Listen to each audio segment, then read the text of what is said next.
Muy buenos días, ¿qué tal? ¿Cómo están ustedes?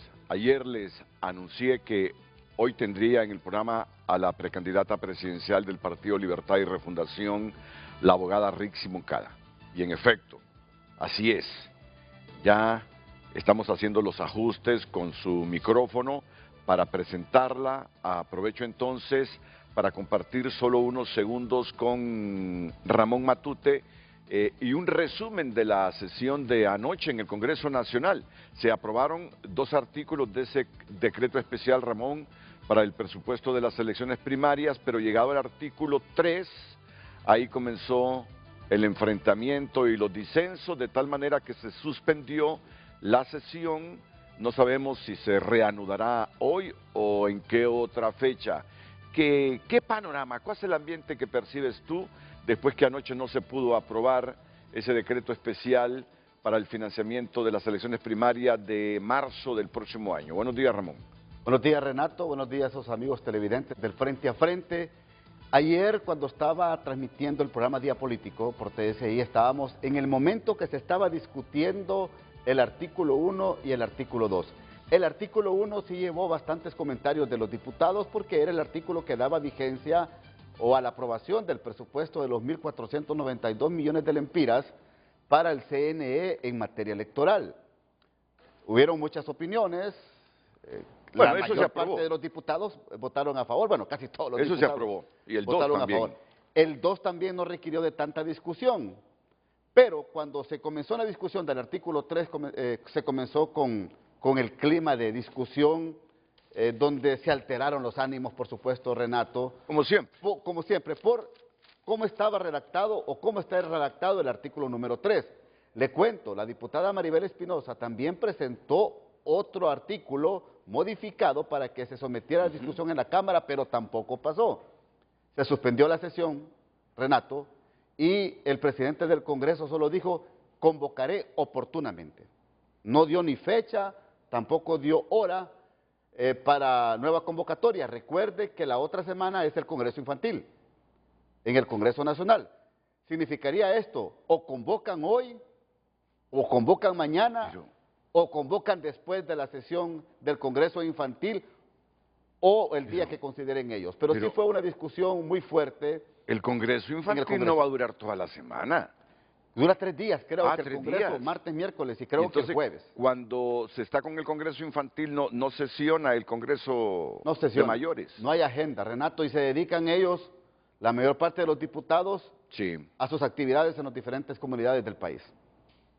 Entonces, porque ayer como a las 11 de la noche que yo salgo de aquí me dice, una fuente, bueno, me dice, están ahí analizando una salida en base a una propuesta de Maribel Espinosa, o sea que se rechazó la propuesta de Maribel. Correcto. Para destrabar este asunto del artículo 3 también. ¿Le puedo leer esta propuesta de la abogada Maribel Espinosa? ¿En qué se diferencia del artículo 3 del decreto especial que estaban aprobando anoche? Fíjese que lo único que sugiere acá, para asegurar la integridad del proceso electoral, el presupuesto especial aprobado por el Congreso Nacional y el Consejo Nacional Electoral en ejercicio de sus atribuciones a través de reglamentos o resoluciones decidirá la implementación de los mecanismos tecnológicos que considere viables para garantizar la implementación de un sistema de validación mediante identificación biométrica. Básicamente, Renato, es lo mismo, lo único que le da la atribución al CNE para que ellos determinen estas actividades y no lo que, según la oposición, se maneja en el artículo 3 del proyecto que se sometió a discusión ayer, del dictamen que se sometió a discusión ayer en el Pleno de Diputados, donde prácticamente, dicen ellos, se está violentando desde el Congreso al tratar de imponerle al CNE estos aspectos de la TREP y de la validación biométrica. Bueno, para que lo entienda la gente, para que lo entienda la gente. El punto está en que la oposición no quiere actas digitales, porque dicen que ahí es donde el IRE va a consumar un fraude, y que así como está planteado ese artículo 3, vamos con actas digitales para primarias y para generales. Correcto. Para que lo entienda la gente, ese es el problema. Ahí está la divergencia entre el sector oficial y la oposición. Esa acta digital. No es tanto las compras, es el acta digital. Eso es lo que no les permite coincidir para votar por ese artículo 3. ¿Estamos coincides? Sí. Eso es. Sí, coincido. Esa es la Eso transmisión es. de actas digitales. Eso es. Ahora, pero el temor no es tanto la transmisión, sino la empresa que se va a contratar, Renato. Ese es el problema. Que la oposición ya menciona nombres de empresas que quieren contratar, dice. Entonces, creo que esto va a traer bastante discusión en la Cámara Legislativa. Y vamos a ver siempre estas posiciones. Ahora, tiene que haber madurez. Creo que tiene que existir los consensos, Renato, entre los diputados, entre los líderes políticos del país. Porque así como veo la cosa, la veo dura y difícil. Le pedí a Ulises Aguirre, porque esto me va a servir de insumo para cuando ya en 2 minutos comience con la abogada Rixi Moncada. Espero que estés ahí mientras escuchamos estas entrevistas que me hizo Ulises Aguirre. Son citas de diputados anoche cuando suspendió la sesión Luis Redondo, porque no se pusieron de acuerdo con ese artículo 3. Iniciemos con Carlos Umaña. Bueno, la verdad es que aquí estaba el coyol contra la piedra, unos abogando por transparencia y otros abogando por elecciones de la manera antigua en nuestro país. Entonces, aquí vemos, hubo una serie de situaciones, pero el Partido Liberal sale con una propuesta, igual nosotros. ¿Cuál es la propuesta? O sea que sí se puede. Es que el Consejo Nacional Electoral, a través de un reglamento, garantice la biometría en los 3 niveles de elección y garantice la transmisión de datos en los 3 niveles de elección. Y nosotros hicimos una propuesta para que no se inflen las urnas, incluir el informe del aparato biométrico con el acta, de tal manera que las dos deben de coincidir. Si esto sucede y lo acepta Libertad y Refundación, cuando regresemos y nos convoquen, vamos a tener humo blanco. De lo contrario, ese artículo 3 no va a pasar, se va a aprobar el presupuesto, pero sin ninguna garantía de transparencia. Serán elecciones estilo Honduras a la antigua. Este poder del Estado, quien dirige este poder del Estado, quiere tener una injerencia clara en el proceso electoral, haciendo a un lado lo que manda la Constitución, que el Consejo Nacional Electoral tiene independencia en la toma de las decisiones. Nosotros solo tenemos que poner el dinero a disposición suficiente para que ellos puedan hacer las determinaciones de los parámetros biométricos. Nosotros no estamos en contra de los parámetros biométricos. De hecho, la abogada Maribel Espinosa hizo una propuesta que puede perfectamente ser incorporada, pero ¿qué es lo que ellos quieren?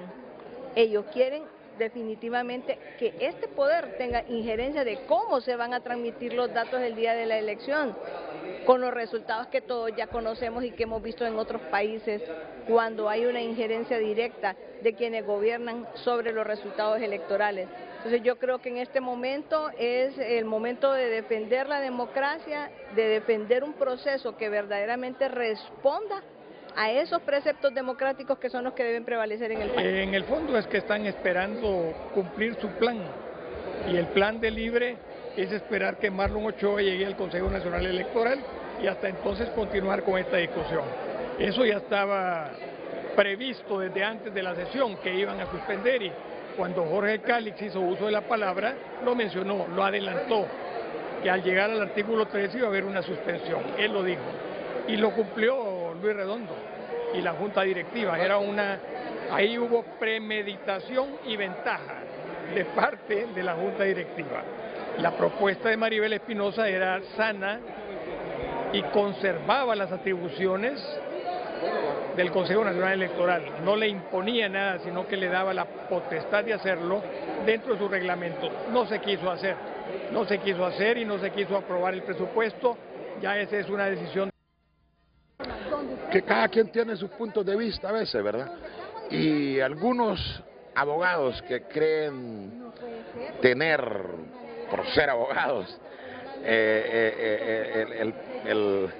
la razón a cuesta de lo que sea, con un discurso bonito, sociológica y filosóficamente, eso se llama falacia argumentativa. En base a palabras bonitas pero en el fondo falso es querer argumentar algo que es mentira. Se estaban argumentando que se está reformando la Constitución, no. Que se está reformando la ley electoral, no. Queda claro que no. Simplemente hoy este Congreso Nacional de la República quería ofrecer al pueblo hondureño la garantía de que su voto va a contar. El pueblo hondureño en su gran mayoría el día de las elecciones se mueve por sus propios medios. No es cierto que los partidos tienen capacidad de mover a 3 millones de hondureños, 3 millones y medio de hondureños que van a votar. Moverán los partidos con todo y su maquinaria y todo lo que tengan, un 30, 40%, pero la mayor parte de la gente se moviliza por sus propios medios y hace ese sacrificio porque sigue creyendo en la democracia. Entonces démosle la oportunidad a nuestro pueblo de que su voto cuente ese día y que del producto de esa elección no salgan diputados fantasmas, no salgan candidatos inflados, como ha ocurrido siempre. Bueno, yo no le voy a citar por nombres, pero aquí ha habido gente que todavía está gritando voto por voto, todavía se quedó colgado gritando voto por voto porque ganó una elección primaria, pero que le inflaron los votos por falta de este tipo de herramientas que lo que sirven es darnos credibilidad al proceso. Aquí hubo gente que mencionó a Venezuela. ¿Por qué mencionar a Venezuela en el hemiciclo hondureño? Nosotros no tenemos injerencia en Venezuela, ni Venezuela injerencia en nosotros. ¿Por qué no mencionan Haití? Pues las elecciones al estilo Haití, que es la contraparte del sistema democrático neoliberal. No. Entonces, con las mismas falacias argumentativas, diciendo que vamos a tener voto electrónico. Nadie ha hablado de voto electrónico en Honduras, en este Congreso nadie ha hablado. Es simplemente un sistema biométrico para validar el voto del hondureño en las primarias. Irresponsabilidad, improvisación, falta de liderazgo. Cuando usted ya aprobó 2 artículos con más de 120 votos cada artículo, el tercero era innecesario. Están cometiendo el mismo error que cometimos nosotros. En una norma transitoria como es el presupuesto, están reformando la ley electoral, una norma permanente. Esto es totalmente inconstitucional. De nada nos sirvió aprobar los 2 primeros artículos si suspendieron la sesión. Así que hay algo detrás de todo esto que tenemos que descubrir. Yo creo que están esperando que Marlon Ochoa llegue el 11 de septiembre al CNE para luego poder aprobarlo. Ocupan a Marlon Ochoa en el CNE para empezar a dirigir toda su actuación. Bueno, pues ahí están suficientes insumos para comenzar el frente a frente con la abogada Rixi Moncada. Ramón, ¿tienes Correcto. algún aporte adicional? Y solamente lo crispado que está el Congreso Nacional, pero yo le preguntaba a la abogada Maribel Espinosa, bueno, ¿y por qué no quitan ese artículo 3, pues? Y se quedan con el número 1 y el número 2, con el 3 de la vigencia y que le dejen al CNE, Renato, las decisiones que puedan tomar en su autonomía y en su ley marco para que actúe. Con esto quiero concluir. Que Sí. pase usted un feliz día, don Renato Álvarez y su invitada hoy. Gracias, Ramón. Ya la aplicación del sistema biométrico en las primarias le da una alta calidad de transparencia al proceso, pero el asunto está ahora en esa transmisión de datos. ¿Qué dice el artículo 3? Dice la implementación de un sistema de validación mediante identificación biométrica, ya sea por huella dactilar o en su defecto mediante identificación facial para todas las juntas receptoras de votos. El Consejo Nacional Electoral deberá realizar los ajustes técnicos necesarios para garantizar que los electores no puedan votar en más de un partido político ni en más de una junta receptora de votos en las elecciones primarias y generales según corresponda. Todos están de acuerdo con este asunto de la validación mediante identificación biométrica, ya sea por huella dactilar o en su defecto mediante identificación facial. Ahí no hay desacuerdo de los partidos políticos. Por aquí viene el desacuerdo, la implementación del sistema de transmisión y divulgación de resultados electorales preliminares en los 3 niveles selectivos, enviando tanto las imágenes escaneadas de las actas de cierre firmadas por los miembros de la Junta Receptora de Votos y los datos de estas. Aquí está el problema, aquí está el problema. Abogada, bienvenida, buenos días. Buenos días, gracias por la invitación. Ya Lucecita va a plantear la pregunta que está relacionado con esta temática, ¿verdad?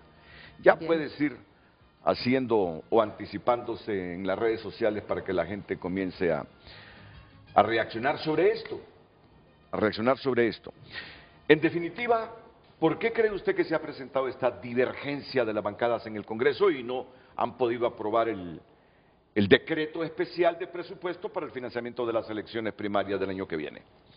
Siempre hay intereses. Gracias, Renato, por invitarme este viernes a compartir con su teleaudiencia sobre temas importantes que tienen que ver con democracia y con el proceso electoral, especialmente el primario como antesala de las elecciones generales. Mujeres visibles, cambios posibles. Fue el evento que ayer tuvo lugar aquí en la capital con la presencia de la presidenta y la presencia también de la expresidenta de Chile, Michelle Bachelet. Creo que fue un buen contexto. Vamos a hablar de eso más adelante. Sí. Un buen contexto para encontrarse especialmente todas las mujeres alcaldesas del país, de todos los partidos políticos que ejercen un liderazgo y que luchan por sus pueblos, por el desarrollo de sus pueblos y que han podido avanzar dentro de todas las limitaciones que el sistema presenta, ¿verdad? Creo que en ese contexto, pues, hablar de este tema es fundamental, la participación de las mujeres. Y luego, en lo que entraba y esperaba que usted llegara, viendo un poco el tema de deportes, y la presentación que usted hizo sobre la noticia de las cipotas menores de 15 años que obtuvieron medalla de oro por primera vez para Honduras en los Juegos en Trinidad y Tobago, realmente que es una satisfacción para todas nosotras, pues, y es una satisfacción sobre todo en este contexto que se institucionalice un reconocimiento para mujeres, para jóvenes, para cipotas y su cuerpo técnico deportistas en el país. Eso es algo que me hace ruido, que he seguido celebrando ayer, de verdad con satisfacción, por lo que significa para una joven tener un reconocimiento y luego que dentro del marco de la política social el gobierno de la República institucionalice. Quien trae oro debe ser beneficiado con una vivienda como parte de la política social del Estado. Ahora, empezar ese proceso. No crea que todo el mundo está satisfecho. No crea que todo el mundo está satisfecho, porque haciendo una suma, son 3 millones de lempiras por cada futbolista. Es una competencia sub-15 que se desarrolló en el Caribe, fútbol femenino. Son 3 millones de lempiras para cada una de las jovencitas hondureñas, incluido el valor del terreno. Es decir, ya una casa de 3 millones de lempiras ya es una casa digna en Honduras. Una vivienda, ya es una casa digna. Una oportunidad. Si son 18 futbolistas por 3, 15 por... Son 18, sería 18 por 3. 3 por 8, ve no queda haciendo estas sumas y multiplicaciones como las hacen Mel.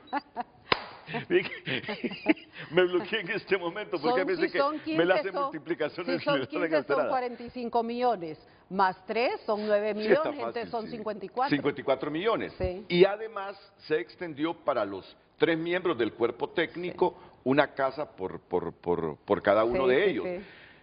Saldrán 63 millones de lempiras. 63 millones de lempiras. Mira, a mí me pareció interesante. Lo único que dije cuando presenté esa noticia. Primero, el país tiene que generar riqueza. Porque ya he escuchado comentarios que allá están unas gentes que un deslizamiento los dejó sin casas en la colonia Guillén, sin viviendas porque no hay fondos.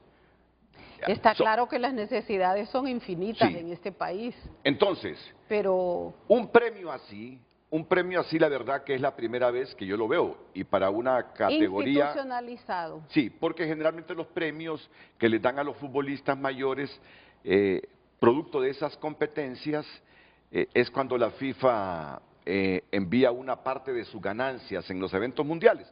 Y otras veces sí, les dan premios de parte de la Federación de Fútbol, según el presupuesto de la Federación, pero no como hoy, una vivienda de 3 millones de lempiras. De parte del gobierno de la República, como política social que queda institucionalizada premiando el esfuerzo, premiando la dedicación, premiando la disciplina, abriendo los espacios para que más mujeres y más jóvenes practiquen deporte y se esfuercen. No hay duda más. que eso puede incentivar a los atletas hondureños. Importante. Y para todos los deportes, ¿no? Por supuesto, para todos los deportes. Institucionalizada para todos los deportes y trae medalla de oro. Pero eso nos obliga entonces a generar riqueza, a crear las condiciones para más inversión, entre más inversión, más impuestos se pagan, más tributos tenemos y entonces tenemos mayores recursos para darnos ese lujo de estimular con una vivienda a todo aquel atleta hondureño que nos traiga oro en cualquier competencia. Puede ser regional, panamericana, mundial, como una olimpiada, así bueno, está institucionalizado. Hablando de justicia social, ¿y quiénes son los atletas nuestros? Pues quiénes son los seleccionados nuestros y cuál es el rol que juega el ente que regula los deportes en Honduras. Recuerde que recientemente, no hace mucho, hubo escándalo en FIFA a nivel mundial por la corrupción prácticamente pública y privada también de la FIFA. Y hubo mucha gente que fue a prisión y mucha gente suspendida porque ahí se amasan miles de millones de lempiras. Pero ¿cuál es la condición de nuestros jugadores, de nuestros deportistas? En todas las categorías y en todos los tipos en todos los deportes, pues.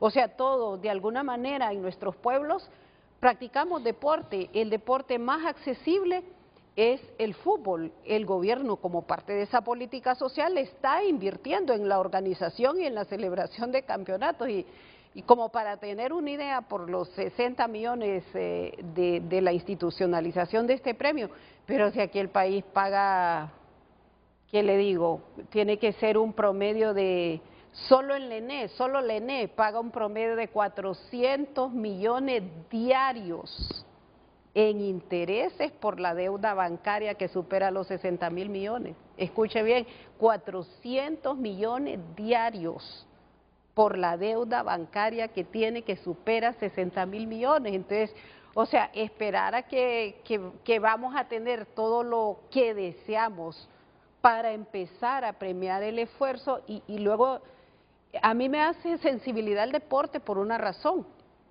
Usted sabe que mis hermanos son árbitros, pues fueron sí. árbitros y bregaron en ese oficio durante 2 décadas consecutivas. Dentro de esa gran estructura del deporte, los árbitros no tienen seguro social, no tienen seguro médico, no tienen seguro de jubilación, no tienen ninguna pensión, ejercen su oficio como árbitros, entran y salen peor de como entran, porque simplemente después no pueden encontrar trabajo absolutamente de nada, dedican su vida al deporte mientras la FIFA crece, se enriquece y los árbitros y cientos de jugadores, porque al final los que amasan fortuna son los jugadores que tienen pues algún nivel, ¿verdad? Correcto, los sí. grandes delanteros, Sí. los grandes defensas, los grandes laterales. Entonces, si usted ve todo el sistema en sí, es un sistema que requiere de alguna manera que el Estado haga reconocimientos sociales, implemente políticas sociales que contribuyan para el deporte como parte de lo sano, pues, Abogada, del ser humano. yo no quiero morirme sin antes ver a un atleta hondureño con una medalla de oro. Sí. En una olimpiada, se lo digo. Sí, sí, Inclusive sí. las panamericanas. Y hay que luchar me generan para mucha ello. satisfacción. Miren, si ayer o anteayer, ¿cuándo fue? Anteayer, en la Convención Demócrata, el entrenador de la selección de baloncesto de Estados Unidos en las Olimpiadas, que ganó medalla de oro, fue orador en la Convención Demócrata, Steve Kerr. ¿Por qué? Sí. Los demócratas, explotando el patriotismo que les generó la participación de su selección de NBA, de baloncesto, en las Olimpiadas. Curry, LeBron James, Kevin Durant. Y fueron grandes partidos. Entonces, ¿no?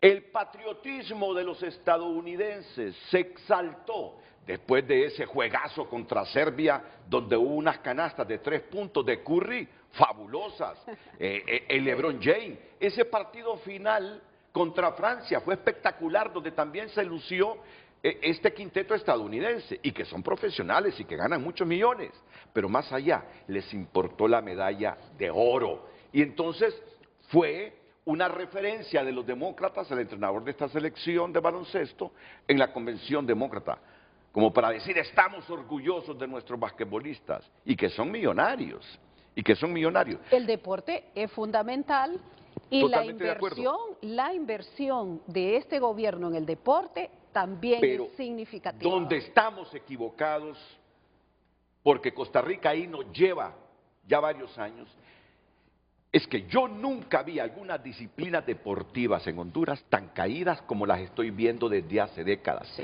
claro. El baloncesto se nos cayó, el béisbol se nos cayó, el voleibol voleibol. Claro. Mire, yo nunca vi tan débil el deporte hondureño como ahora, pero es que no le estamos dando seguimiento. Pero también el fútbol en su calidad. Sí, es que ha caído el fútbol. Que veíamos hace 2 décadas no ha se caído ven el ahora. fútbol, pero ¿qué sucede? Ya la clase de educación física en los colegios ya desapareció. Y aquí yo creo que nos faltan políticas públicas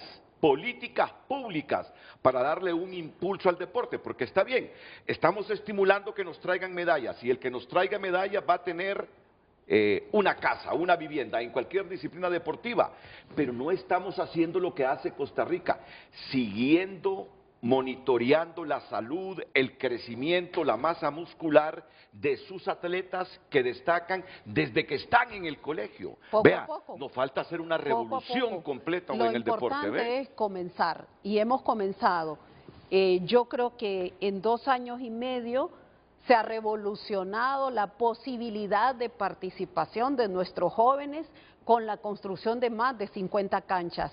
Falta todavía este año y el próximo año canchas accesibles para el deporte que practican nuestros jóvenes, que es básicamente fútbol, o sea, todo el remozamiento que están teniendo las canchas de fútbol, y luego los polideportivos con canchas de básquetbol que a la vez permiten que los niños también practiquen el voleibol. Gabriela Núñez estuvo a punto de construir un gimnasio para baloncesto, ahí donde está el mayoreo, frente al Estadio Nacional.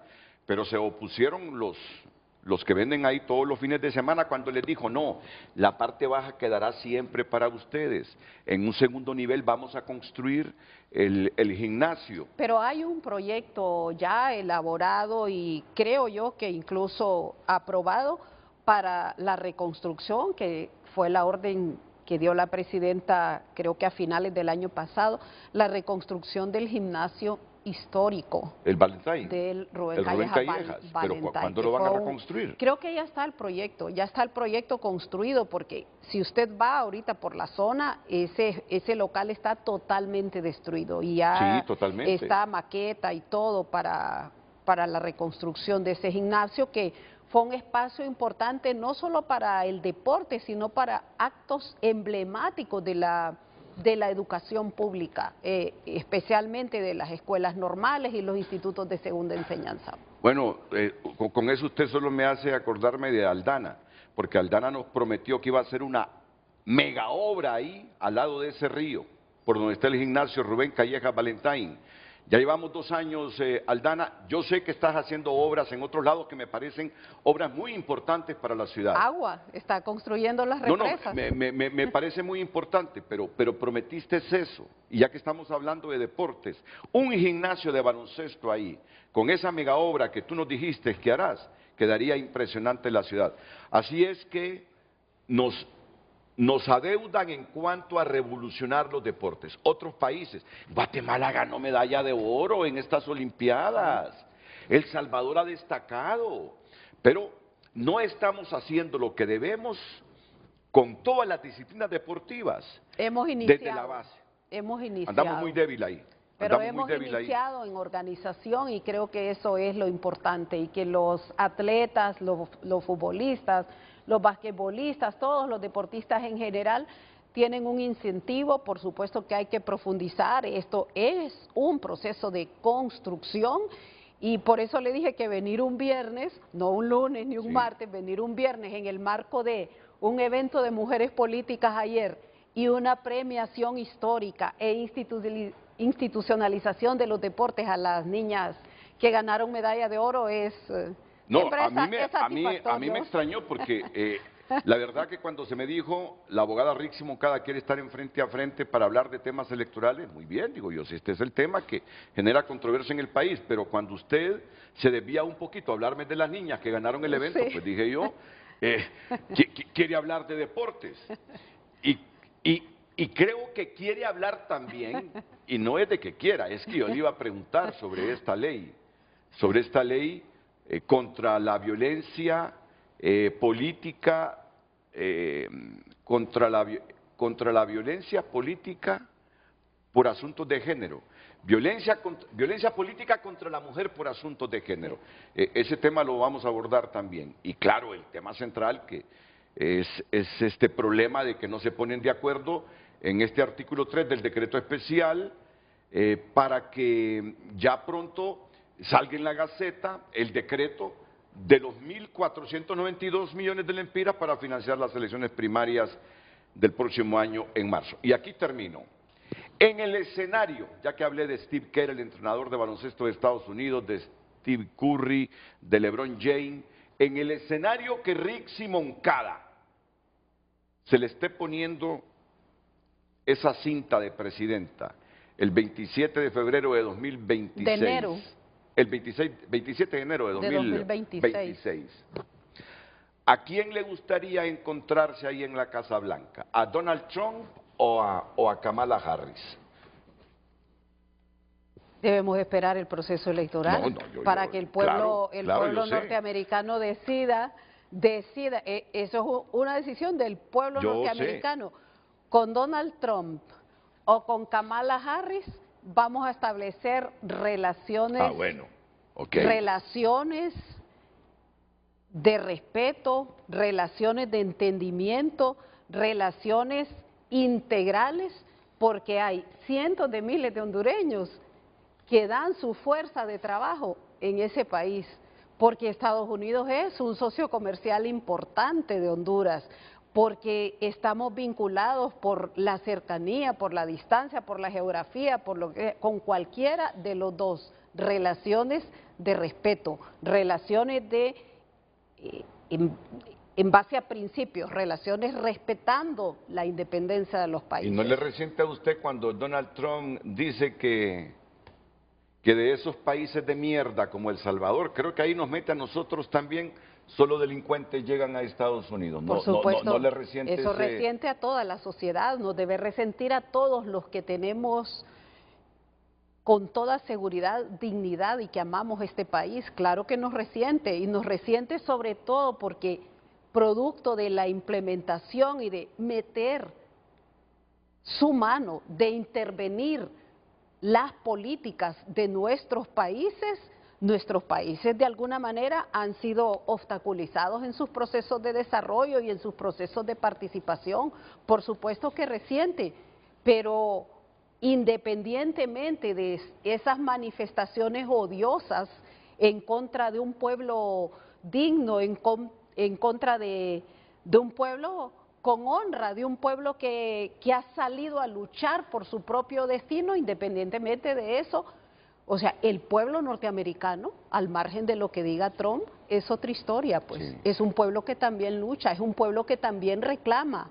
Hay mucho reclamo en Estados Unidos por sus propias condiciones y por la degradación de su propia vida en muchísimos espacios, en muchísimos estados. Yo le comprendo su respuesta, porque en el escenario suyo tiene todas las opciones de ser la futura presidenta del país.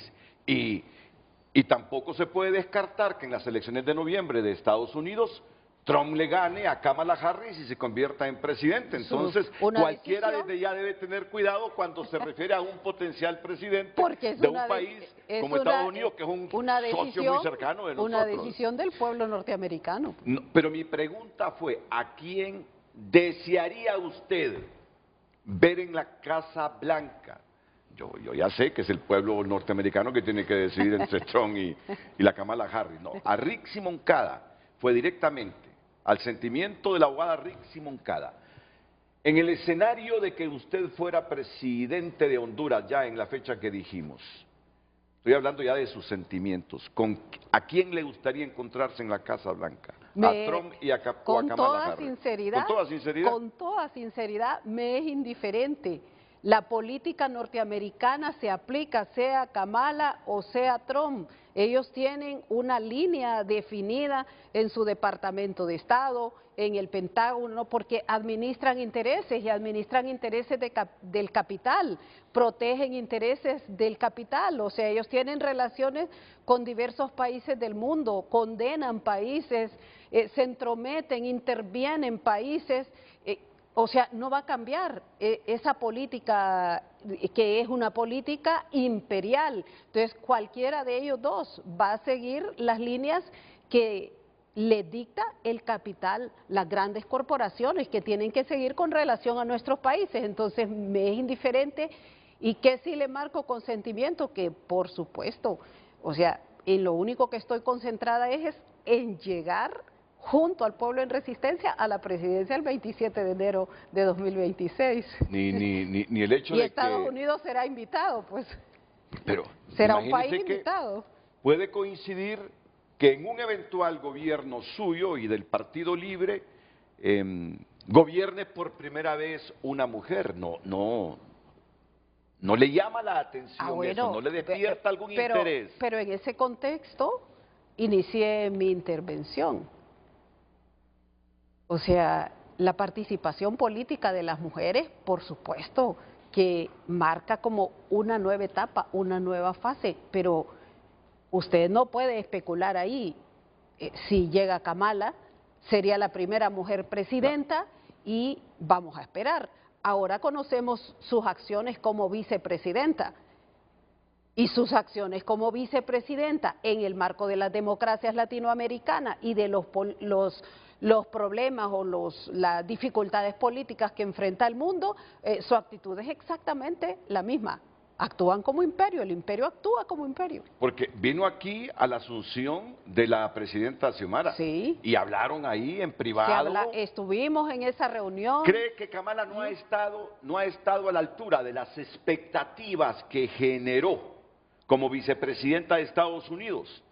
Y por el mandato que le delegó Joe Biden con estos países del Triángulo Norte de Centroamérica, para usted, no ha estado a la altura. Esperaban otros resultados. No me toca juzgar a Kamala, me toca juzgar las políticas de Estados Unidos. Ella es la vicepresidenta, hay un presidente al frente y ellos impulsan unas políticas y sus políticas son fundamentalmente de dominio y económicas.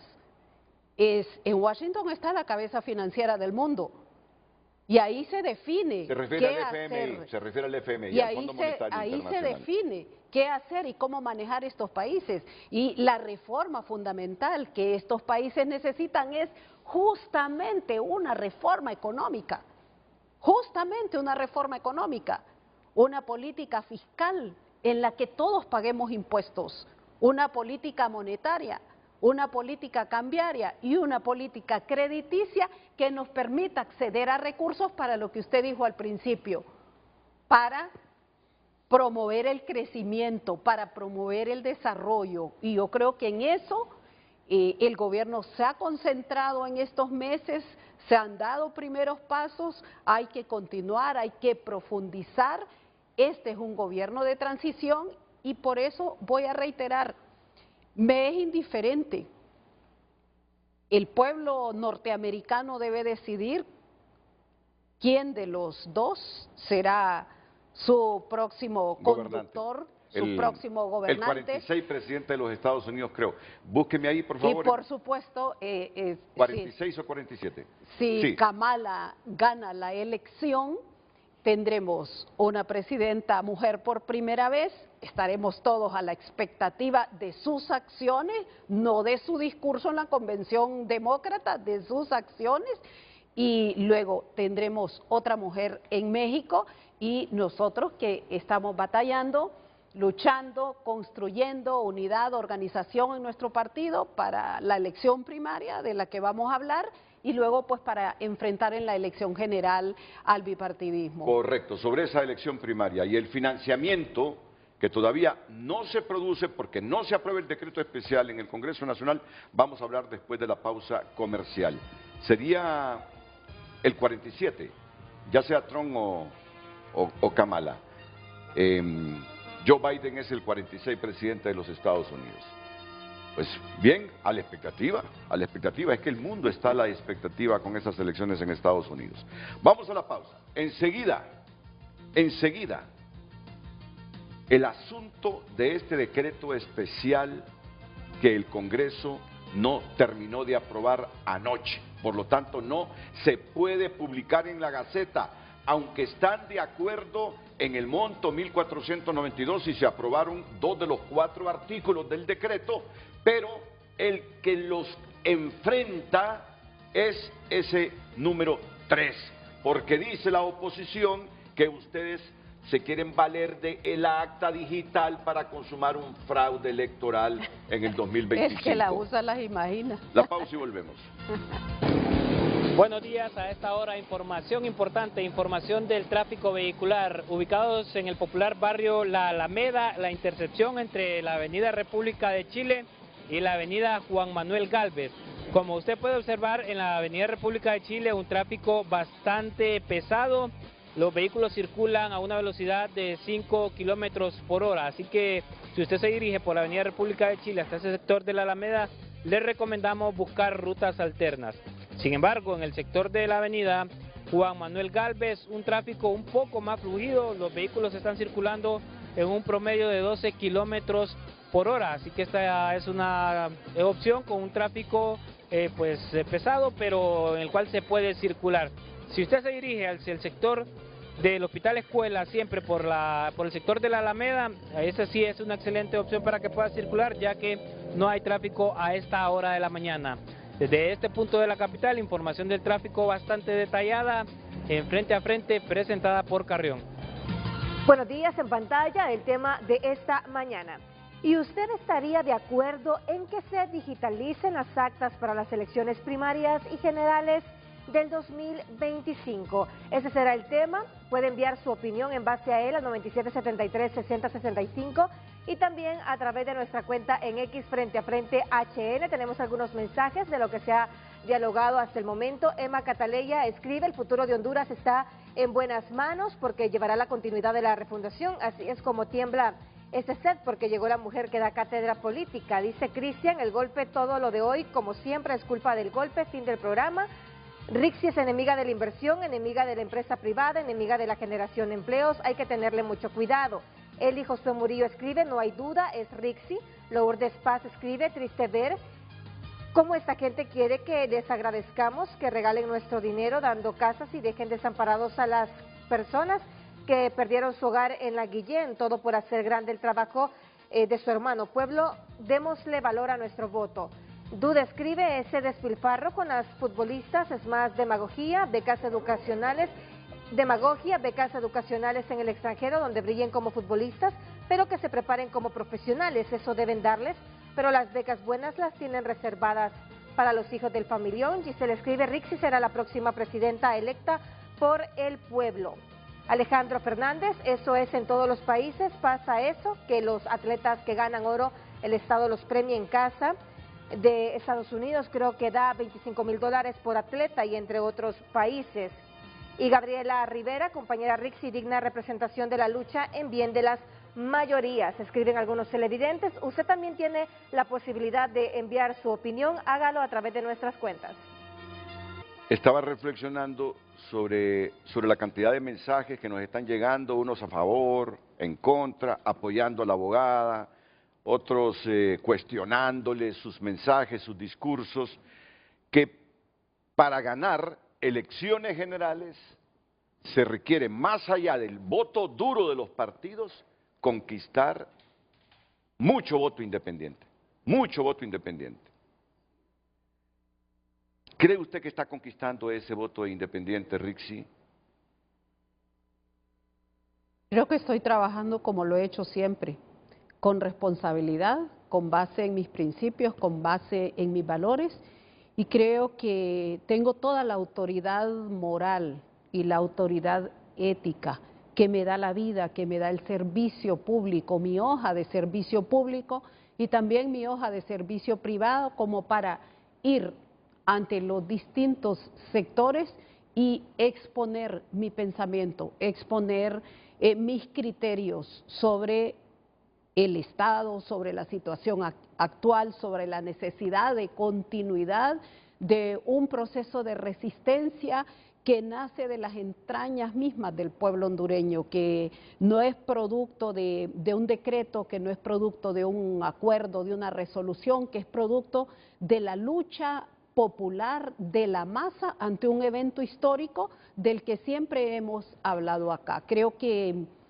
importa muchísimo dialogar para ese proceso de reconstrucción, de refundación, frente a la deconstrucción, la caída y el hundimiento del Estado en la última década. Pero sabiendo que para ganar la presidencia necesita usted quitarle votos a los nacionalistas, quitarle votos a los liberales, conquistar el voto independiente, conquistar a esa gran masa que todavía no sabe por quién va a votar en el próximo proceso electoral. Miren, es increíble el porcentaje de hondureños que todavía no sabe por quién va a votar. Entonces, aquí viene mi pregunta. Sabiendo que con solo el voto duro de Libre no se puede ganar la presidencia del país, ¿no le preocupa esa percepción de que está contra el capital, que está con los inversionistas, que apoya a Nicolás Maduro, que apoya al régimen de Venezuela, que apoya al régimen de Nicaragua, creyendo, y yo aquí me puedo equivocar, pero siempre creí que el hondureño es más conservador que otra cosa? ¿No le preocupa esa percepción y que no pueda conquistar ese voto? A ver, vamos por partes, porque usted hace todo ahí una... Que ni modo. Sí. No me preocupa el hecho, dice usted, de cómo quitarle votos a los otros partidos porque ocupo... que no le quite votos a los otros partidos, ni conquiste voto independiente por esa percepción que hay de usted, que es contra el inversionista, contra los empresarios. Pero usted habló del verbo quitar. Lo primero, yo creo que no es mi tarea trabajar bajo el concepto de quitar votos. Mi tarea como precandidata, como candidata, es plantearle a la sociedad el debate, plantearle a la sociedad la discusión sobre los distintos temas. Plantearle a la sociedad el hecho de que ahora estamos nosotros en un gobierno de transición que pregona el socialismo democrático, que lleva adelante un potente programa social de apoyo a las familias hondureñas, de desarrollo, de reconstrucción de la institucionalidad, de volver a iniciar ese proceso de credibilidad que se perdió. Esta es una sociedad, Renato, donde todos los valores, los más naturales, los valores más básicos están perdidos. Nadie cree en nadie, una sociedad sin esperanza, una sociedad sin confianza, una sociedad que ve a sus instituciones como instituciones del Estado que atacan al ciudadano, porque es una sociedad que se fincó especialmente en los últimos 30 años y los 12 años, 7 meses, en favorecer la acumulación del capital a un grupo privilegiado de esta sociedad, que es la oligarquía y que está bien representada y bien identificada. Entonces, y voy hacia allá, hacia su pregunta, eso es quitar votos, no, es plantear a la sociedad el debate. Como conquistar. Usted es política, usted con su discurso lo que anda haciendo es conquistando votos. Conquistar el voto de la juventud, el voto del nuevo votante, el voto de la mujer, el voto de los trabajadores, de los obreros, de los campesinos, de los agricultores, de esos sectores sociales que, fíjese bien, y esta creo que es la gran diferencia con el resto de procesos electorales, se han constituido en los actores fundamentales para los procesos electorales, el pueblo y sus distintos sectores. El pueblo que hoy se organiza, que hoy sale, que hoy protesta, que hoy reclama, que hoy no tiene venda para conocer que en el país se instauró una élite que impulsa y lleva hacia adelante un modelo económico que ha empobrecido no solo al Estado, a la población, a la gente, un modelo que nos ha provocado y que es el responsable de la, y lo he dicho aquí varias veces, de la gran crisis medioambiental y de la gran crisis humana, de la pobreza que nosotros tenemos que enfrentar día a día en cada familia. Hubo un político en Honduras que llegó a ser presidente, que predicaba muchas cosas como usted, que hablaba del socialismo democrático, que hablaba de la izquierda democrática. Vamos a ver, ¿quién es? ¿Quién era? Que lo comenzó a hablar de la izquierda democrática desde comienzos de los 70, Beto Reina. Beto Reina. Por eso digo, tenía un discurso parecido, no digo que similar al suyo. Pero a Beto Reina no se le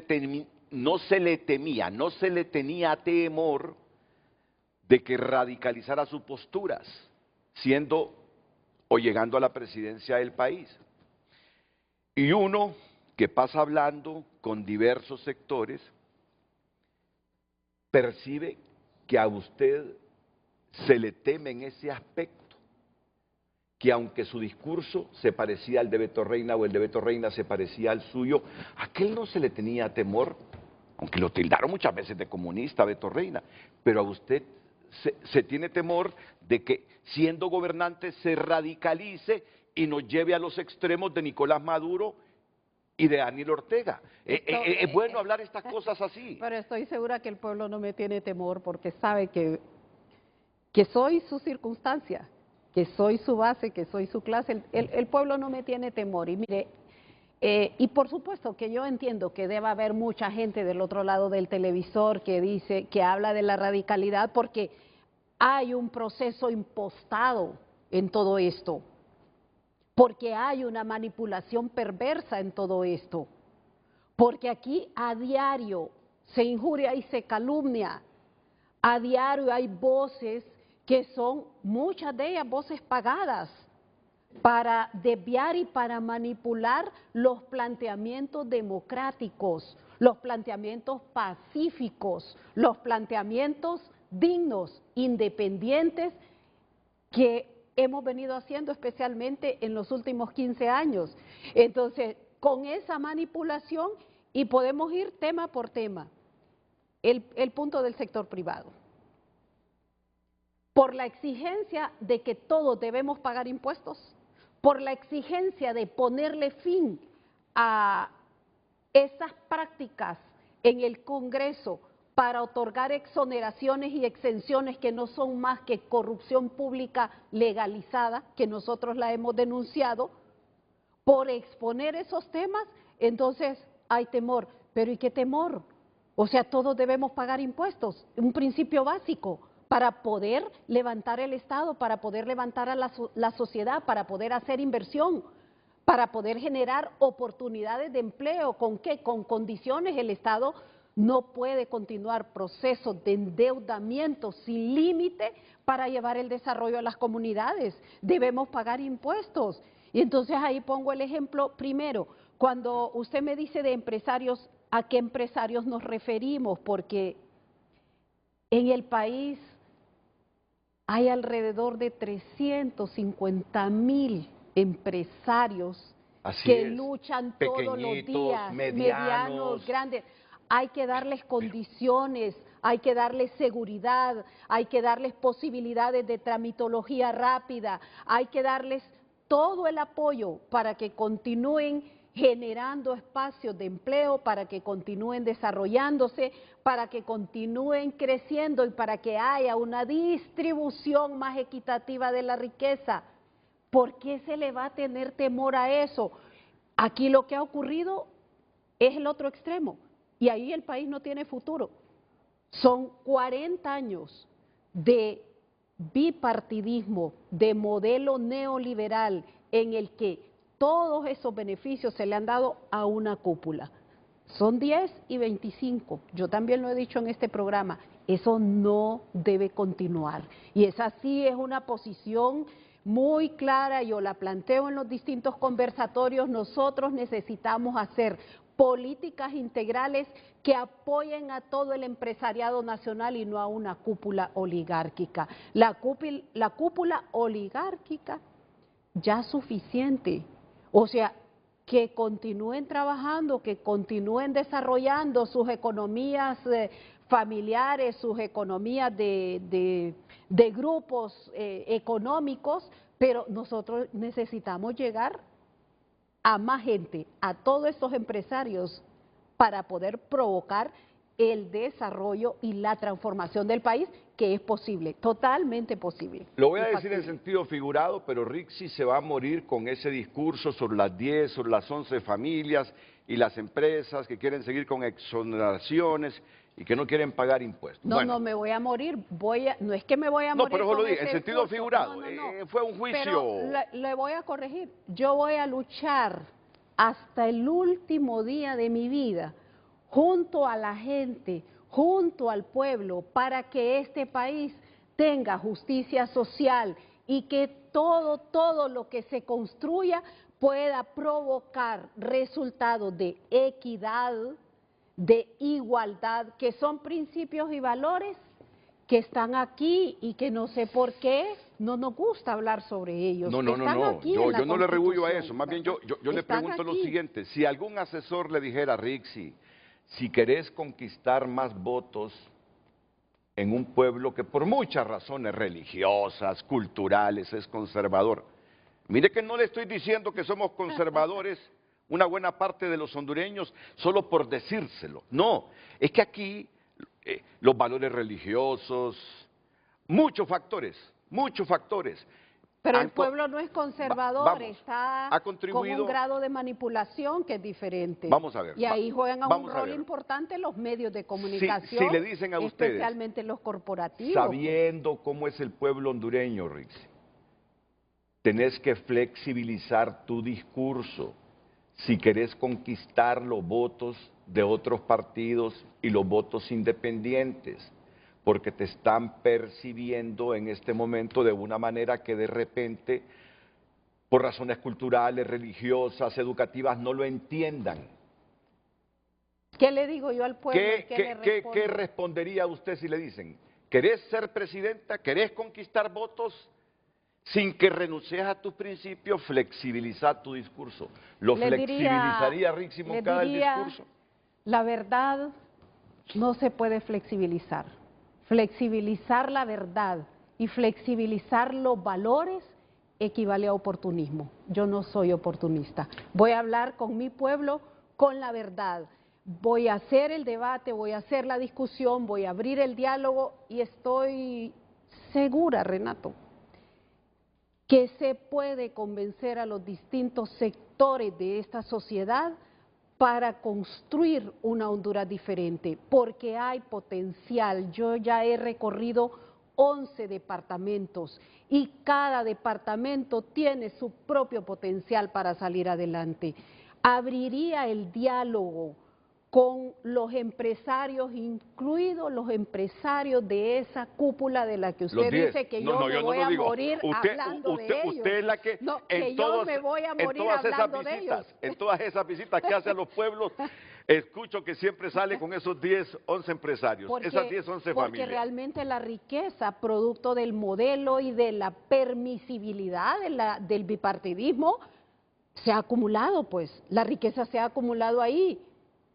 Y esa acumulación de riqueza, cuando usted tiene un grupo que acumula riqueza, usted tiene otro gran grupo Rixi, acá que pierde. Pero reinvierten. Esos ricos de Honduras, esos 10 ricos de Honduras, reinvierten su plata en el país, claro, pero generan empleo. Reinvierten su plata, generan empleo, pero acumulan una riqueza ¿Y qué empresario en el mundo no acumula riqueza desmesurada? Yo estoy de acuerdo que o sea, nadie pone su negocio en un sistema, digamos así, capitalista que rige el mundo. Nadie va a invertir para perder. Yo en eso estoy de acuerdo.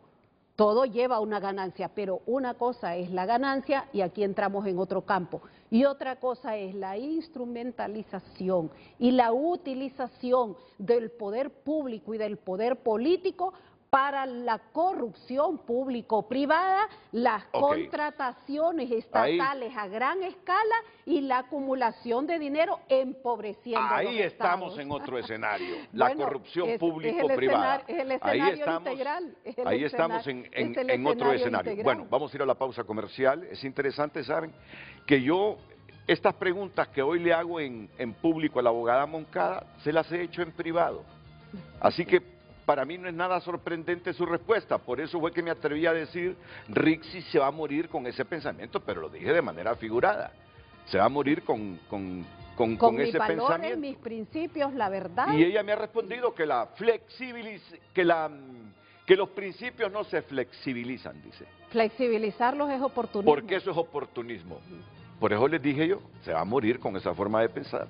Sí, o sea que, por eso fue que lo dije. Voy a la pausa.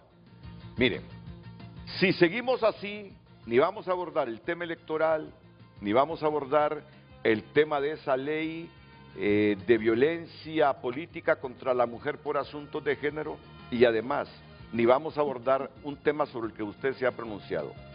¿Cree que está en crisis el Poder Judicial después de todo lo que alrededor de este juez Marco Vallecillo se ha dicho? Así que vamos a acelerar, vamos a hacer más cortos los segmentos, pero abordar todos estos puntos con la precandidata de Libre. Digo precandidata porque no, sí está sí, la competencia de la abogada Moncada en Libre. Russell Tomé, está Russell Tomé. Vamos a la pausa y enseguida abordaremos estos temas que les he dicho con ella. Continuamos dando lectura a su opinión a través de la cuenta en X. Lauren escribe, contribuirá a reducir errores humanos en el conteo de votos, fortaleciendo así la confianza en los resultados electorales. El artículo no es el problema, sino en manos de quién. Sabemos, ahí está la trampa del oficialismo para asegurar su continuismo. Pedro Fuentes, la digitalización de las actas es un paso hacia la modernización y transparencia en el proceso electoral, asegurando elecciones más limpias y rápidas. Y Rodrigo Valencia también argumenta en su opinión, no, ahí está el fraude, la caída del sistema, Rixi es más de lo mismo, el pueblo confió y fue triplemente defraudado, el mal jamás estará ante el bien. Honduras no es socialista, comunista, somos democráticos, soberanos e independientes. Fernando Lagos también escribe, el hondureño que trabaja día a día le tiene miedo a sus ideologías. No queremos hacer fila por una libra de arroz, mi percepción es que habrá apagón en las elecciones, escriben algunos televidentes sobre el tema. Continúe enviando sus mensajes. Criterio de ese televidente, ¿escuchó el último mensaje? Sí. No queremos, dice, ir a hacer fila por una libra de arroz. Es que en Venezuela hace algunos años, hasta para comprar un papel higiénico, tuvieron problemas de importaciones, hasta con el papel higiénico.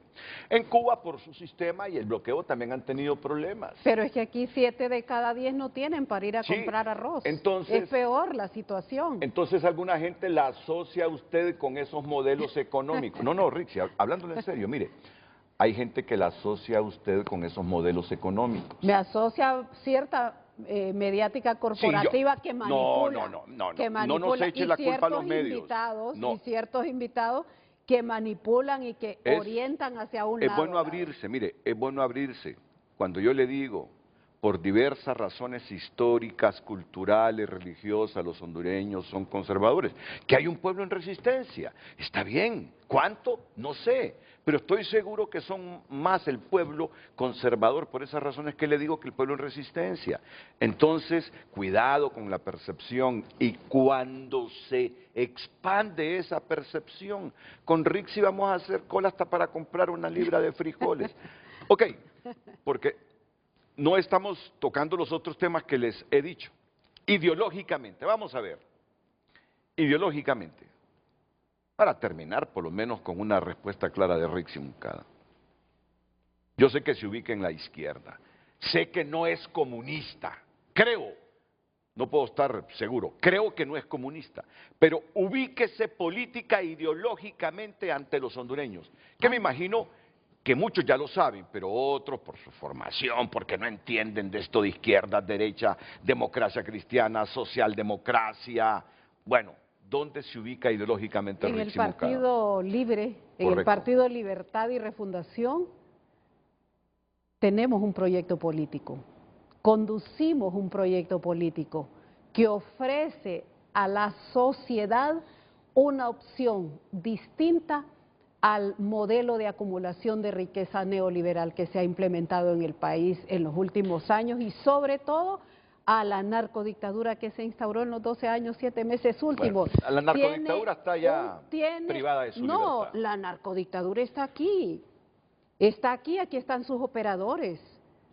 Aquí están sus operadores en distintos sectores. ¿Usted cree que se acabó con esas condenas? Puede Están tener aquí. razón, puede tener razón. Libre tiene un proyecto político de vida, un proyecto político humano, un proyecto político socialista democrático, sin disparar un arma, sin usar ninguna bomba, sin usar ningún instrumento de violencia. Nosotros participamos en el proceso electoral 2013, 2017 y 2021 y los vencimos en los 3 procesos. Sin ningún disparo, somos una opción pacífica, democrática, pero socialista. ¿Dónde nos ubicamos? Pues esa es nuestra forma de pensar. Un partido socialista democrático, orientado ¿hacia qué? Hacia el cambio para consolidar, para hacer crecer la solidaridad y el humanismo. Nos encauzamos en la justicia, solo que no de palabra, no utilizada, no instrumentalizada, sino en los hechos. Por eso, el programa exitoso, social y potente de nuestro gobierno en 30 meses. Y usted me dice, bueno, no soy yo, no es el medio, no lo responsabilice, pero cuando un periodista como usted expresa frente a una cámara. Expresa frente a una cámara o afirma o pregunta o da una opinión, tiene una incidencia. Y eso es ya un sesgo, eso se considera un sesgo. Piense que usted está aquí frente a la cámara todos los días. Yo soy privilegiada, invitada, una vez cada no sé qué tiempo. ¿O sea que usted cree que las preguntas que yo le he formulado hasta ahora están sesgadas? No, no que están sesgadas. Sus preguntas tienen una orientación. Sus preguntas tienen una orientación. Es lo que usted se imagina. Pero es que mire, por ejemplo, usted me habla de socialismo del siglo XXI. No, yo le hablo de socialismo democrático. Ese es nuestro planteamiento político como partido. Debe aceptar que al igual que usted, nos relacionamos con nuestra gente. Sabe que yo no tengo personas que me hagan mis mandados. Yo ando en la calle, ando en la pulpería, ando en el supermercado, ando en el mercado, ando donde Iván, mi mecánico, ando en Comayagüela, ando en Tegucigalpa. Percibo, escucho. Por eso le estoy haciendo estas preguntas. No con sesgo ni prejuicio. Por ejemplo, la gente está asociando esto del socialismo democrático de aquí con el socialismo del siglo XXI de Nicolás Maduro en Venezuela. Percepción. La gente percibe que ustedes están apoyando. Usted está opinando ahorita y su opinión es calificada generalmente en este medio. Las preguntas se Entonces sustentan. usted está opinando y ya está generando una vía, está generando una ruta, está generando una opinión. Yo sé que usted no estudió periodismo, entonces me lo dice, pero es que con usted deben sustentarse ¿Genera o no las genera preguntas. posición un periodista que hace ese tipo de preguntas? Usted pregunta acompañada de una afirmación, yo voy por el súper, yo voy por aquí, yo voy por allá y escucho las percepciones que la gente, para demostrarle que mis preguntas no son prejuiciadas, sino que es en función de lo que yo capto en la calle. Entonces ahora voy yo al programa exitoso de los 30 meses de gobierno sobre el socialismo democrático, sobre el proyecto político de Libre. Fíjese usted, en primer lugar, el proceso de reconstrucción de la institucionalidad destruida, caída, hundida desde el golpe, eso se ha iniciado. se ganó el poder ejecutivo, pero justo en la transición para la toma de posesión, el bipartidismo, que tiene sus fuentes de alimentación, y sus fuentes de alimentación son las fuentes de grupos de poder en este país, en esa transición intentó imponer su junta directiva en el Congreso, el mismo bipartidismo, uno de los suyos, mediando la traición. Y uno de los suyos más icónicos. Mediando la traición, al grado de haber agarrado sus maletitas y sus papeles y todo, e irse para ser candidato de otro partido. ¿Usted cree que la institucionalidad en Honduras ahora es mejor que la que teníamos con Juan Orlando Hernández? Ha empezado. Yo miro una institucionalidad al servicio de políticos. Ha empezado su proceso de reconstrucción, la institucionalidad. Y no reconocerlo es una mezquindad. Ha empezado la institucionalidad su proceso de reconstrucción. Le voy a aceptar algo. Soy mezquino entonces, porque yo creo que la institucionalidad siempre está al servicio de personas. Le voy a dar un ejemplo de la institucionalidad. Si la institucionalidad estuviera, como usted dice, al servicio de personas, hoy, este día, no tuviéramos una ley de energía para recuperar los bienes públicos que por corrupción público-privada legalizada se habían entregado a sectores pudientes de este país.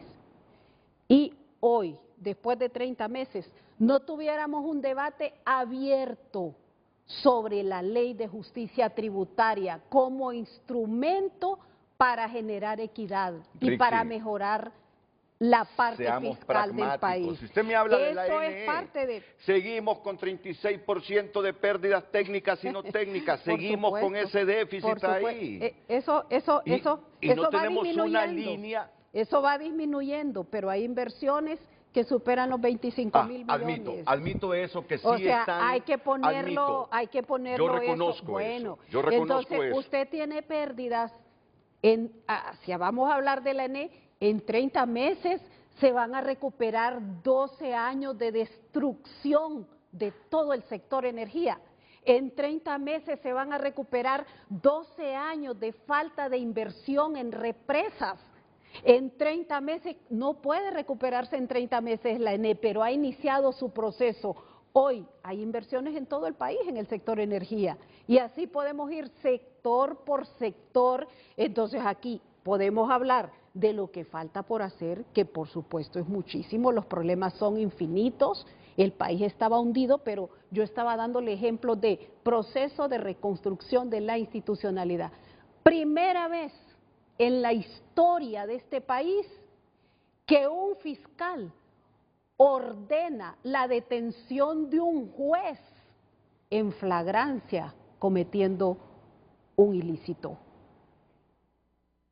Y se ha destacado, aquí lo que se ha destacado, fíjese lo que se ha destacado, es para quién era el dinero, es si se especula que era para este o para otro el dinero, no el acto valiente de un fiscal que detiene al juez, nada menos que titular del circuito anticorrupción, que monta un operativo para por primera vez en la historia en flagrancia detener ese juez.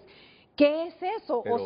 Hay un proceso, ese proceso será lento, no esperemos resultados nosotros en 30 meses, hay visibilidad de distintos procesos, pero no lo deseado, no lo necesitado. Pero debo matizar que esto se desvió un poco porque el sábado el juez manifestó que ese dinero era para el esposo de una alta funcionaria. Yo quisiera ver esa manifestación del juez. Entonces, por eso el mismo juez. Por eso. Y ya nos pasamos a un tema importantísimo que tiene que ver con el sector justicia, sobre el que yo en este mismo programa me había pronunciado antes.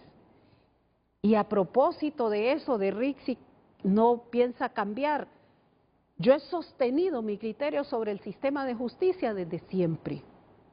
Y de la necesidad de entrar en los procesos de depuración del sistema de justicia desde siempre.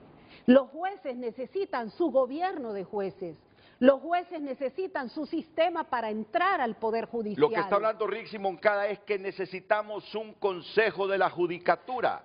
Han pasado un poco más de 2 años y todavía tenemos a la presidenta de la Corte administrando justicia y siendo la responsable de la parte administrativa. En 2 años bien se pudo enviar una iniciativa para ese Consejo de la Judicatura. Hay proceso de cambio entonces. Y hay dialéctica. Yo no he visto Consejo de la Judicatura todavía. Pero hay cambios dentro de... Quizá cuando llegue usted lo tengamos. No, yo creo que la misma sociedad va exigiendo, va avanzando, va dando pasos. Y yo espero la profundización de los procesos de cambio, especialmente en el sector justicia. Entonces, ¿por qué hago relevante este caso? Porque usted aquí ahorita acaba de reafirmar que el juez dijo que el dinero era para para X persona. Yo no he escuchado al juez diciendo eso. Y no he visto ninguna acta que diga eso. Yo esperaría que hoy, que es la audiencia inicial, el pueblo tenga acceso a todo lo que está ocurriendo y que se alen los hilos de donde se tengan que alar para darnos cuenta de la pudrición que ha imperado en el Poder Judicial, de las redes y de las mafias, de jueces, fiscales y abogados, como yo lo denuncié y como lo dije y como ha sido mi postura desde siempre en el sector justicia. Entonces... Pero decir que el juez dijo, sin tener un acta a la vista, sin tener un dicho del juez de oídas, que nosotros lo hayamos escuchado, es gravísimo. Y eso me parece a mí que con eso sí no se puede jugar, porque ahí se llevan honras y honores de los que todos hemos sido víctimas. Usted mismo ha sido víctima. Y ahora con mayor masividad a través de redes sociales, botarle el honor a la gente. Son cientos de mentiras las que se dicen por esos medios. Por eso hay que esperar el desenlace y esta audiencia inicial de hoy. Y hablando de justicia, Rixi, debemos reconocer algo. A mí me da vergüenza, se lo digo, me da vergüenza que sigamos diciendo 5 magistrados de Libre, tantos del Partido Nacional, tantos del Partido Liberal. A mí me da vergüenza, partiendo de ese concepto, de que hay 5 magistrados de un partido, que hay 6 del otro, reforma hasta completar del los sistema 15, digo yo, pero qué justicia tan diferente es esta de la histórica, si se reparten la administración de la justicia con otro y se caso, defienden intereses vamos siempre. Con otro caso concreto, el de las sedes, que hubo un fallo importante en la sala, la votación fue 3-2. Entonces creo que, claro, que ocupa un cambio profundo, estructural, el Poder Judicial. El descrédito de la justicia ha sido inconmensurable durante todo este proceso. La confiabilidad, volvemos al inicio, volvemos al origen, volvemos al tema de los valores. O sea, cómo nosotros conservamos los valores, cuánto vale ahora la palabra. Hay que recuperar esos valores y ese es mi mensaje en cada uno de los pueblos y en cada conversatorio. Toca recuperar los valores, los humanos, los valores naturales, esos que son intrínsecos en los pueblos. Pero eso es un proceso, no se puede de la noche a la mañana porque este pueblo fue herido, este pueblo fue golpeado, este pueblo fue lastimado. Hoy, 30 meses, 0 impuestos, ni un impuesto más al pueblo. 14 impuestos fueron aprobados durante 12 años, 7 meses. Hoy, 0 impuestos en 30 meses. Rixi Moncada, precandidata de Libertad y Refundación, esta mañana aquí en Frente a Frente. Vamos a la pausa enseguida. Ahora sí, concentrémonos un poquito en esto de las elecciones y en el otro puntito que tiene que ver con una lucha que libran las mujeres, que me parece que es justa y que el Congreso debe aprobarles esa ley, pero saber diferenciar que el ser una mujer política o que una mujer política no está exenta, al igual que los hombres, en este marco de la dialéctica y de la pasión partidaria, de ser cuestionada también.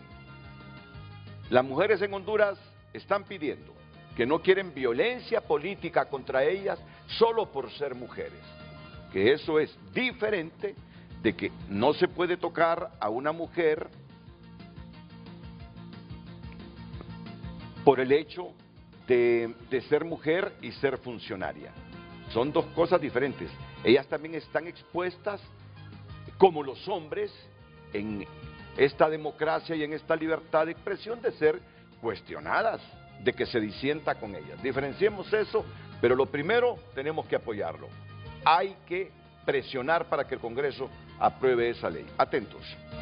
Damos lectura a su opinión. Jeffrey Osorto escribe: la digitalización de procesos electorales es un avance significativo para garantizar la transparencia y la seguridad de los resultados. En muchas ocasiones, la manipulación de actas ha sido facilitada por el uso de documentos físicos que pueden ser alterados con facilidad.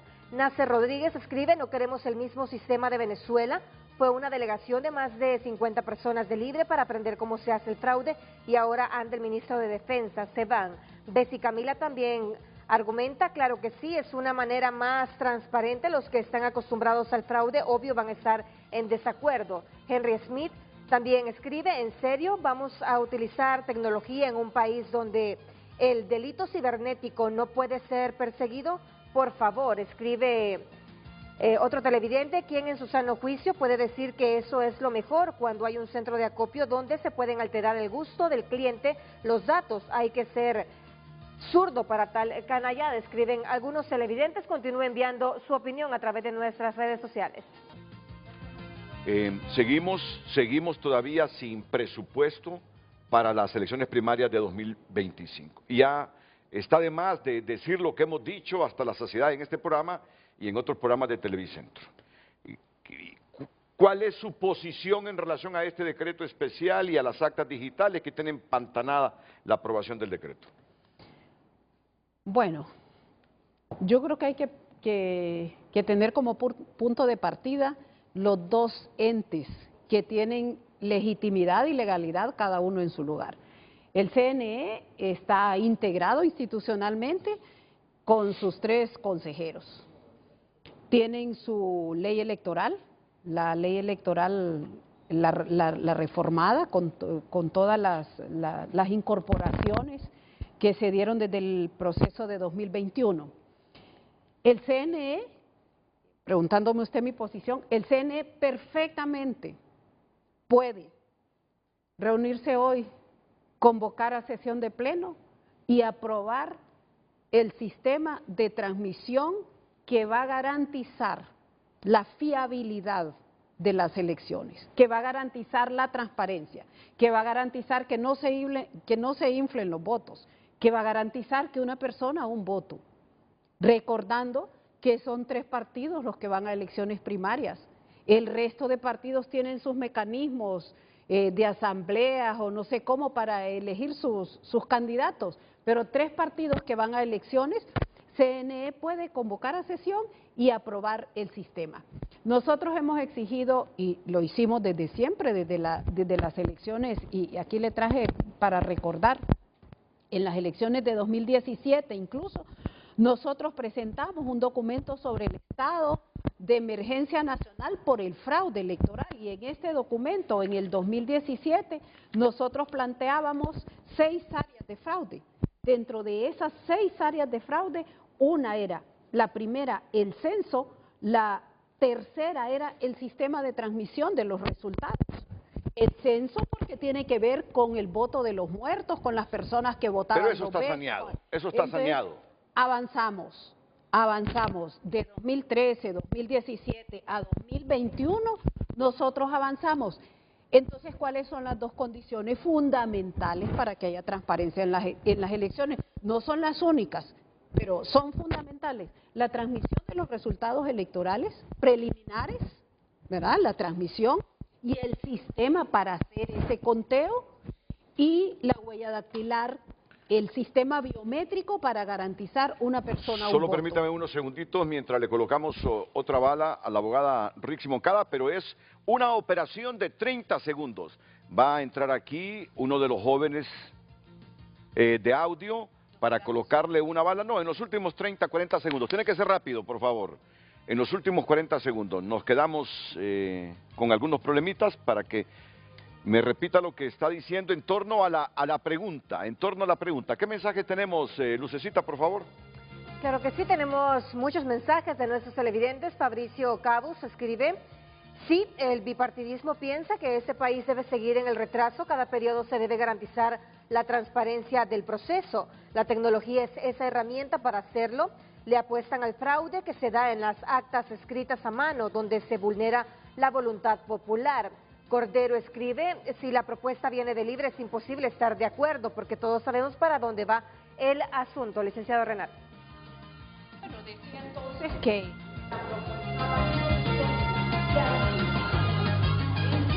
y que el Consejo Nacional Electoral tiene todas las facultades legales, legítimas, para convocar a sesión de pleno y decir: este es el sistema de transmisión que nosotros vamos a implementar. Tiene todas las facultades, independientemente de que el Congreso haya o no aprobado el artículo 3 y la ley relativa al presupuesto. Entonces estoy hablando de la fuente, estoy hablando de la institucionalidad, estoy hablando de la legalidad que siempre estamos citando permanentemente, pues. Lo puede hacer el CNE, esa es una opción, hoy, mañana, pasado mañana, lo puede hacer, estamos en tiempo. La otra fuente es el Congreso, y en el Congreso se ha dicho: bueno, el artículo 1 no hay problema, queda aprobado, el artículo 2 ¿también? Está bien, queda aprobado, pero en el artículo 3 tenemos diferencias porque hay una discusión en cuanto al acta digital. ¿Cuál es mi criterio? Entre mayores opciones tengamos en la transmisión de los resultados preliminares y en la sumatoria de incorporar elementos que nos den fiabilidad y transparencia al proceso primario y al proceso general, mejor es. Hay de opciones a opciones. El proceso electoral, hay un periodo previo que es el de documentación y el del Censo Nacional Electoral. Hay que cuidarlo porque el censo de electores es fundamental para que el proceso sea limpio. Eso se da antes. El día de la elección hay pasos fundamentales. El primer paso es garantizar que todos los equipos estén en las, creo que 8,000 juntas receptoras de votos que tendrá cada uno de los 3 partidos. O sea, son 3 por 8, 24,000 juntas receptoras de votos. Entonces, ese día hay que garantizar que todo el equipo y el material esté en las juntas receptoras de votos. Claro.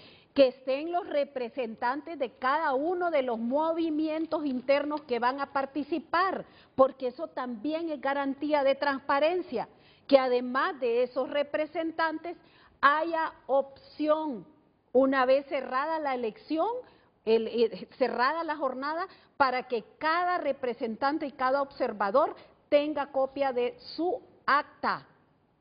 Eso se da el día de la elección, pero ahí necesitamos una transmisión que sea efectiva, una transmisión que nos permita tener resultados preliminares, al menos como en 2021, entre 8 y 9 de la noche. Que no había actas luego, digitalizadas en el 2021. Yo creo que la diferencia tiene que ver con la tecnología, porque ahí cuando se habla de acta digitalizada, no es que, y voy a tomarle esta hoja, no es que no va a haber acta física.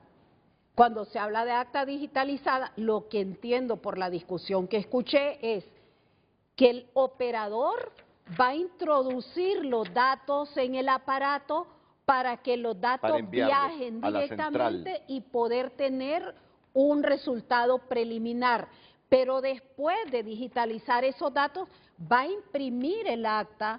Esa acta tiene que ser firmada por la Junta Receptora. Y de esa acta se va a entregar copia a cada uno de los miembros. Entonces yo creo que lo que está en debate aquí es si vamos a volver a la época de los fraudes en las elecciones internas y primarias o si queremos desde la elección interna y primaria prepararnos para que esa transparencia que se implemente en este proceso la llevemos 6 meses después a la elección general. Para mí, entre más mecanismos, entre más medidas de auditoría y de transparencia, de fiabilidad se introduzcan, mejores. Tiene facultad el CNE para hacerlo, pero también tiene facultades el Congreso. Yo no veo esto desde el punto de vista formal, en el sentido de decir el Congreso estaría reformando la ley. El Congreso está totalmente facultado ante las dudas, ante la desconfianza, para tomar las medidas que garanticen la elección. Pero y termino con esto, Renato, pero eso tiene que ser producto del consenso de los partidos políticos, especialmente los que van al proceso electoral primario, que son los que van a discutir, debatir, competir diputados, alcaldes y también la candidatura a la presidencia. Entonces, entre más transparencia, mucho mejor. Y ya conocemos los argumentos que han expresado los líderes de la oposición en el sentido que se les está quitando facultades o el Congreso está asumiendo facultades que solo le corresponden al Consejo Electoral, porque dicen que así como está redactado este artículo 3, están reformando la ley electoral. Pero le pongo un elemento, como siempre, y eso es como lo que da un poco de tristeza en este país. No discutimos la esencia, discutimos la forma. O sea, la forma es que se le están quitando facultades al CNE, pero quitarle facultades al CNE es el órgano legislativo. Es donde se origina la ley, es donde nace la ley. Es la forma, se está cuestionando la forma, no la esencia. Y no tanto que se le esté quitando facultades al Consejo Nacional Electoral, pero, no, sino que está asumiendo facultades el Congreso que solo le corresponden al Consejo Electoral. Pero si hay un consenso de los partidos políticos, y ahorita me estoy recordando de una frase que tenía un compañero, un colega nuestro de América del Sur, decía, es que estas democracias latinoamericanas, dice, todos nosotros vivimos en libertad condicional, haciendo el parangón con el tema penal, ¿verdad? Con el ámbito penal. En las democracias latinoamericanas todos, el pueblo todo vive en libertad condicional. Figúrese usted ese debate. No debatimos ahí la esencia sobre la necesidad de la transparencia, de la credibilidad, de la fiabilidad de las elecciones. Discutimos, ¿tengo facultades o no tengo facultades? El órgano legislativo para un proceso electoral primario, si se pone de acuerdo en garantizarnos esas elecciones, en que todos salgamos bien de ese proceso, no hay ningún problema en que pueda ser aprobado así. E igual el CNE puede convocar a sesión y tomar una decisión que así va a ser la transmisión. Lo que sí es que está garantizado el presupuesto, está garantizado que hay debate, está garantizado que nosotros queremos ir a elecciones primarias y que queremos elecciones generales, transparentes y limpias, como siempre lo hemos pregonado. Alejandro García escribe, la implementación de tecnologías en las elecciones es una inversión en el futuro, asegurando que nuestros sistemas sean más robustos y adaptados a los tiempos modernos. Y Lourdes Mejía, no es momento de digitalizar, lo que queremos es que el pueblo hable, no que se acomode. Necesitamos moderación, prudencia, el odio, el rencor y la división no nos lleva a ningún lado. Los principios dependen del cristal con que se mire, nada que ver con ideologías, escriben los televidentes. Muchas gracias por haber compartido su opinión a través de nuestras cuentas. Bueno, estamos ya en la recta final del programa, así que vamos a escuchar el mensaje de la abogada Rixi Moncada, que cree que el Consejo Electoral lo puede decidir por sí solos, es una facultad de ellos. Cómo será la transmisión de los resultados electorales preliminares y todo lo que tiene que ver con este proceso para marzo del próximo año, pero ella, al contrario de la oposición, dice que sí tiene facultades el Congreso Nacional de la República. Que sí puede hacerlo, porque es una ley, pues, y pueden hacer leyes y pueden hacer reformas y pueden aprobar, en este caso están aprobando el presupuesto. Sí, pero hacen una reforma en todo caso sin reformar la ley electoral. Pero puede haber consenso, eso es lo que estoy diciendo. Esto es lo que no se logra. Sí, que pueden llegar a un consenso los partidos que van a elecciones primarias, pero también le decía a usted en la pausa, aquí lo que hay es un problema, pues, y es que históricamente en los procesos electorales primarios hay facilidades para inflarse y solo hay que ir a ver las estadísticas. Le doy un dato, el Partido Liberal en la elección de 2021, en la primaria, sacó como 750,000 votos y en la general 340,000. ¿Cree usted que entonces hay que garantizar la fiabilidad de la elección primaria? Si no se logra de la general. Si no se logra la digitalización del acta para las primarias, ¿cree que con la biometría se da un salto, que ya la hemos tenido en otras elecciones, de calidad para evitar... La biometría es importante, la tuvimos en la elección de 2021 y nos garantizó, siempre y cuando esté interconectada, en el caso de las primarias, que no voten los muertos, que la persona no vote 2 veces, entonces tiene que ser una biometría interconectada. El que haya huella dactilar es fundamental, igual que el censo esté debidamente depurado, que no se trafique con los traslados, o sea, son distintas fases del proceso y todas, entiendo yo, que está procurando el Consejo Nacional Electoral cerrar todas esas brechas y esos espacios para tener un proceso electoral primario limpio. Bueno, vamos a ver el desenlace de esto. Primero, saber si habrá sesión hoy para que se apruebe ese decreto especial de financiamiento del proceso electoral primario. Hay esperanza, hay lucha, hay fuerza, uno no hay debe voluntad, perder la esperanza en el país. Y creo que el pueblo hondureño, ni en nuestra democracia, y con todas sus especialmente imperfecciones, la juventud, debe avanzar y debe conducirse para ser ejemplo en estos próximos procesos electorales.